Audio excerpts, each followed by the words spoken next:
الأمي وعلى آله وسلم تسليما तकबीर में कलमा में नमाजों में अज़ा में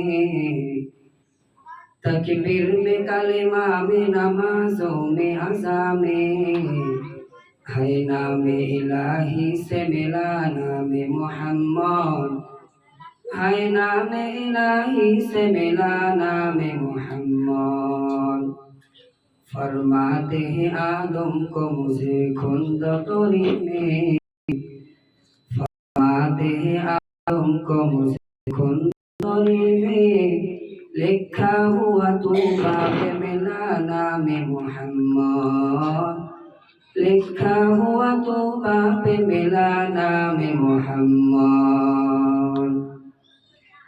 আলহামদুলিল্লাহ, সমস্ত প্রশংসা সেই মহান রব্বুল আলামিনের দরবারে, যে মহান রব্বুল আলামিন দীর্ঘ এক সপ্তাহ পর আমাদের এই মহতি সেমিনারে সুস্থ রেখে আসার বসার কিছু কথাবার্তা বলার শোনার তৌফিক দিয়েছেন। সেই মহান রব্বুল আলামিনের দরবারে সকলেই শুকরিয়া আদায় করি, বলি আলহামদুলিল্লাহ। শুকরিয়া আদায় করি সেই মহান মানবের প্রতি, যিনাকে সৃষ্টি না করলে আকাশ বাতাস পাহাড় পর্বত নদী নালা কিছুই সৃষ্টি হতো না। সকলেই বলি সাল্লাল্লাহু আলাইহি ওয়াসাল্লাম। আমি আমার খুতবার ভিতরে কুরআনুল কারীমের সূরা নিসার 145 নম্বর আয়াত তেলাওয়াত করেছি। আল্লাহ তাআলা যদি তৌফিক দেয়, এই আয়াতকে সামনে রেখে কিছু কথা বলার চেষ্টা করব। ওমা তৌফিক ইল্লা বিল্লাহ। আল্লাহ তাআলা কুরআনুল কারীমে সূরা নিসার 145 নম্বর আয়াতে বলেন, ইন্নাল মুনাফিকিনা ফিদ দারকিল আসফালি মিনান নার ওয়া লা তাজিদা লাহুম নাসীরা। মুনাফিকদের অবস্থান হবে জাহান্নামের সর্বনিম্ন স্তরে এবং তাদের জন্য কোনো সহকারী পাওয়া যাবে না।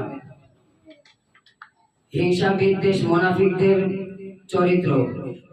কোনো মুমিন অন্য মুমিনের প্রতি হিংসা বিদ্বেষ রাখতে পারে না, কেননা এটি মুনাফিকদের বদ। সুতরাং প্রকৃত মুমিন কখনো কারো প্রতি হিংসা বিদ্বেষ পোষণ করতে পারে না, বরং মুমিনদের হৃদয় থাকবে উদার, সে সবাইকে ভালোবাসবে। ব্যক্তিগত কারণে কারো প্রতি বিদ্বেষ পোষণ করতে পারে না। ভালোবাসা ও বিদ্বেষ মানদণ্ড হলো ঈমান।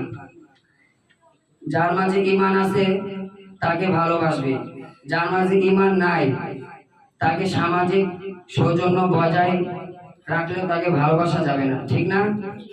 যার মাঝে ঈমান নাই তাকে ভালোবাসা যাবে? সকলে জোরে বলি, ভালোবাসা যাবে না। এজন্য যার মাঝে ঈমান নাই তাকে মন থেকে ভালোবাসা যাবে না। সামাজিক সৌজন্য বজায় রাখলেও তাকে মন থেকে ভালোবাসা যাবে না। হিংসা বিদ্বেষ হচ্ছে মুনাফিকদের চরিত্র। মুনাফিকদের চরিত্র না, হিংসা বিদ্বেষ মুনাফিকদের চরিত্র। আমরা কারোর সাথে কেউ হিংসা করব? সকলে জোরে বলি, হিংসা করব? আল্লাহ তাআলা কবুল করুক। আমরা কারোর সাথে হিংসা করব না। একটা ঘটনা বললে হয়তো ভালো করে বুঝবেন। সর্বপ্রথম পাপ করেছিল ইবলিস, সেটা ছিল হিংসার কারণে। ইবলিসকে বলা হলো আদম আলাইহিস সালামকে সিজদা করতে। আদম আলাইহিস সালামের উচ্চ মর্যাদা দেখে ইবলিস হিংসায় জ্বলে ওঠে এবং তাকে সিজদা করতে অস্বীকার করে। ফলে সে জান্নাত থেকে চিরদিনের জন্য বিতাড়িত হয়। অনুরূপভাবে আদম পুত্র কাবিল এবং তার ভাই হাবিলকে হত্যা করার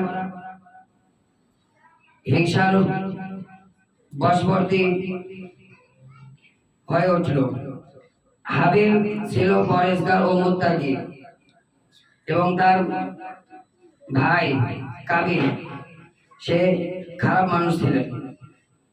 হাবিল ছিল পরেশগার ও মুত্তাকি, সে আল্লাহ তাআলার ভালোবাসায় তার সব থেকে যে ভালো দুম্বাটি ছিল সে আল্লাহ তাআলার রাস্তায় কুরবানি করেছিলেন। এবং কাবিল তার ক্ষেতের যে সব থেকে নিকৃষ্ট ফসলটি ছিল সেই ফসলটি তিনি আল্লাহ তাআলার রাস্তায় কুরবানি করেছিলেন। কাবিলের কুরবানি আল্লাহ তাআলা কবুল করেননি এবং হাবিলের কুরবানি কবুল করেন এবং আসমান থেকে আগুন এসে তা উঠিয়ে নেয়। এতে কাবিল হিংসায় জ্বলে ওঠে এবং হাবিলকে হত্যা করে।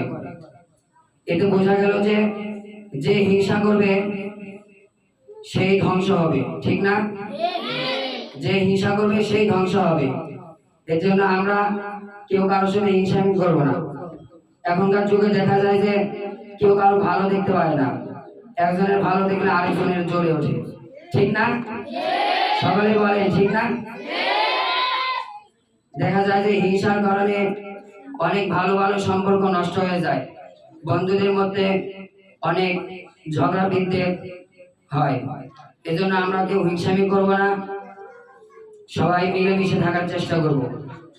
আল্লাহ তাআলা আমাকে এই আমলগুলো করার তৌফিক দান করুক এবং আপনাদের সবাইকেও আমল করার তৌফিক দান করুক। সকলে বলে আমিন। এ বলে আমি আমার সংক্ষিপ্ত গান শেষ করছি। ওয়া আখিরু দাওয়ানা আলহামদুলিল্লাহি রাব্বিল আলামিন।